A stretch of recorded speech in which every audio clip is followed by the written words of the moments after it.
vamos a entrar con el análisis. Para ello nos acompaña Carlos Andrés Santiago, integrante del Movimiento Nacional Ambiental de Colombia, nos acompaña desde Bogotá. Carlos Andrés, buenas noches, bienvenido. Bueno, muy buenas noches, un saludo a ustedes y a toda la audiencia de Telesur. Muchísimas gracias. Carlos, ¿qué están haciendo o qué no están haciendo los líderes ambientales en Colombia que están siendo asesinados? Bueno, los líderes ambientales que vienen siendo asesinados en diversas regiones del país, precisamente por oponerse a megaproyectos, a la megaminería, a la deforestación, a los cultivos de uso ilícito y demás, pues sin duda alguna lo que vienen haciendo pues es lo fundamental, lo que en cualquier sociedad, lo que en cualquier estado social de derecho implicaría defender la naturaleza, defender los derechos humanos, defender el agua y defender la vida.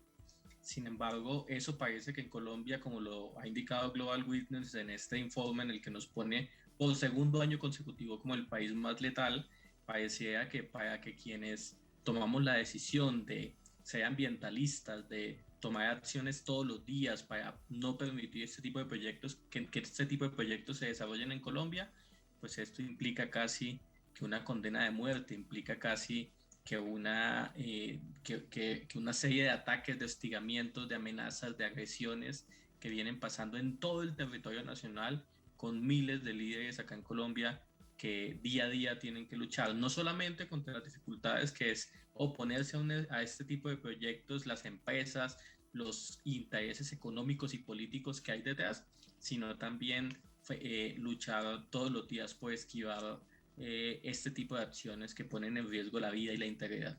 En particular, Carlos, usted ha sido amenazado. ¿Cuál es su labor como líder ambiental específicamente y si ha podido identificar de dónde provienen esas amenazas?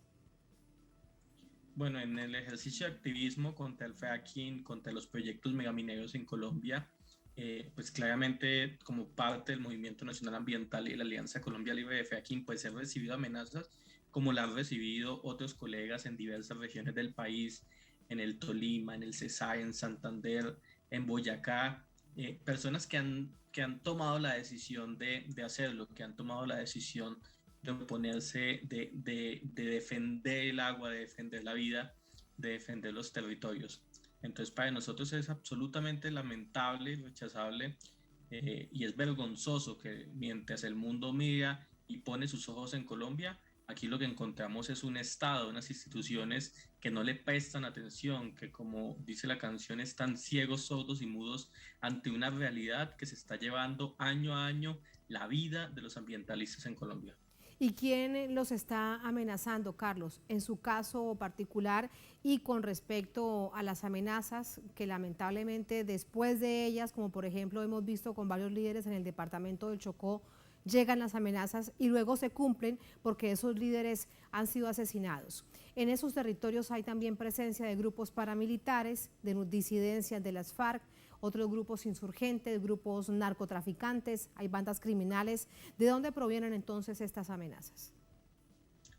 Pues primero hay que decir que no tenemos certeza de dónde provienen porque las autoridades, y en particular la Fiscalía General de la Nación, tiene denuncias de estos casos y nunca se esclarece, nunca sucede nada, nunca se sabe quién está detrás de un panfleto, quién está detrás de una llamada, quién está detrás de una amenaza, quién está detrás de estos asesinatos. Sin embargo, sí tenemos claridad de que por un lado hay unos actores políticos y económicos que están interesados en que la deforestación avance, en que se haga fracking, en que se haga megaminería, en que continúen los cultivos de uso ilícito en Colombia y otra serie de acciones que claramente ponen en riesgo la naturaleza, ¿no? Y a partir de allí, pues en estos sectores políticos y económicos interesados, pues hay también vínculos con actores armados ilegales, como usted los ha mencionado, grupos paramilitares, disidencias, grupos al servicio del narcotráfico, pero también hay que decirlo con la complicidad en muchos casos de la fuerza pública que no toma las acciones reales para defenderlo y que al contrario, como diría uno, en las narices de la fuerza pública suceden este tipo de cosas. Eso, por ejemplo, lo vemos con la minería ilegal. Uno cuando se hacen los sobrevuelos y se ven las cantidades de los cráteres que deja la minería ilegal o lo que sucede con la deforestación, uno no entiende cómo con toda la tecnología que dicen tener las fuerzas militares en Colombia, que son muy hábiles para identificar algunas cosas, en estos casos pues no se dan cuenta quiénes son los que están destruyendo la naturaleza y mucho menos identifican quiénes son los financiadores y los que están detrás y los intereses reales de acaparar las tierras, de destruir los territorios, de explotar los recursos naturales, sin incluso pasando por la vida de los demás. Sin duda, no hay otra forma de entenderlo. ¿Cómo es posible que un grupo paramilitar asesine a un líder ambiental, social, por ejemplo en el departamento del Cauca, pero tengan que pasar justo por una base militar? Es de esas preguntas que no tienen respuesta ante tal nivel de impunidad. Por último, Carlos, usted me hablaba del fracking. ¿Qué responsabilidad hay, además del propio gobierno y del presidente Iván Duque? En campaña él dijo que no habría fracking en Colombia y resulta que ahora hace todo para que avance el fracking en Colombia. Sí, sin duda alguna lo que vemos es un gobierno mentiroso, un gobierno ecocida, un gobierno que no cumple su promesa de campaña, que engañó a los colombianos que votaron por ellos y que al contrario lo que viene haciendo son acciones completamente diferentes. El presidente Duque no solo dijo que no permitiría el fracking, en Santander, por ejemplo, también dijo que protegería el páramo de Santurbán, al tiempo que permite que avancen los trámites para proyectos de explotación de megaminería en el páramo de Santurbán. Cuando uno se da cuenta de la política que tiene este gobierno, uno se da cuenta que hay un gobierno, que hay un presidente que afuera, en los discursos internacionales, es el más comprometido con la lucha contra el cambio climático, es el más comprometido con la defensa de la naturaleza, es el más comprometido con la protección del agua, pero un presidente que vive en las nubes, porque lo que sucede en Colombia es completamente lo contrario.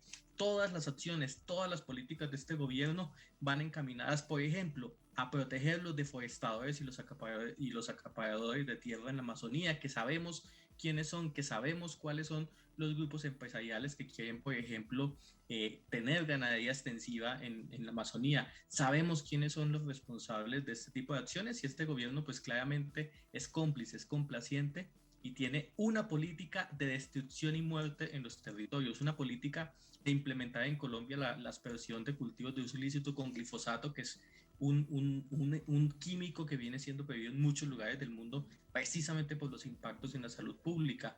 Viene a traernos y a vendernos el fracking como la novedad, cuando en diversas naciones, diversos estados de Estados Unidos, en otros países en Europa, se viene prohibiendo el fracking. Quiere impulsar tecnologías, quiere impulsar proyectos que definitivamente no están acorde con la protección, no solo de la naturaleza en general, sino de la biodiversidad, que es la mayor riqueza, el agua y la biodiversidad, que son las principales riquezas. Uno no se entiende cómo en el país más biodiverso del mundo es en el país donde más ambientalistas se asesinan en el mundo. Ya para finalizar hoy en la entrevista que tenía con Telesur les contaba, he tenido la posibilidad de estar en algunos encuentros internacionales donde hay activistas de Estados Unidos, de Europa, de varios países, y no se entienden cómo puede hacer en Colombia lo mismo que ellos hacen fuera en otros lugares del mundo, aquí termina costando la tranquilidad, termina costando la vida. Nos contaban, por ejemplo, activistas de Standing Rocks que durante meses paralizaron la construcción de un oleoducto por los impactos que traen unas comunidades indígenas. Nos decían, el máximo riesgo nuestro es que la policía nos coja, nos lleve unos días, unas semanas a una cárcel, paguemos una fianza y salgamos de ahí. Ese es el máximo riesgo que tenemos nosotros. En cambio, en Colombia, el máximo riesgo pues es perder la vida. Una frase que hemos acuñado en los últimos meses y en los últimos años, es decir, que definitivamente es muy triste y es vergonzoso que en Colombia defender el agua pueda costar la vida. Y eso es lo que ha venido sucediendo y se expresa, se evidencia a través de este informe. Sucede todos los días, pero también hay que decirlo, Carlos, es que hay un gran silencio de los medios corporativos, de los medios internacionales. Hoy, a través de este informe, es que se hace público y por ahí vemos algunos titulares. Pero la realidad también es otra y es que hacen silencio ante toda esta violación de derechos humanos por parte del gobierno colombiano como máxima autoridad para defender la vida. Muchísimas gracias, Carlos, por eso que usted nos cuenta y por hacer esas denuncias es que aparecen las amenazas. Cuídese mucho. Gracias, muy buenas noches. Muchas gracias a ustedes, a la invitación por Telesur, por contarle a la audiencia de América Latina esta difícil situación que estamos viviendo en Colombia por cuenta de las amenazas, de los asesinatos a los activistas ambientales, a los ambientalistas a quienes hemos tomado una decisión que en cualquier lugar del mundo sería de sentido común y es proteger la naturaleza. Es lo que deberían hacer todos y cada uno de los ciudadanos de este mundo. Muchísimas gracias, Carlos. Buenas noches. A ustedes.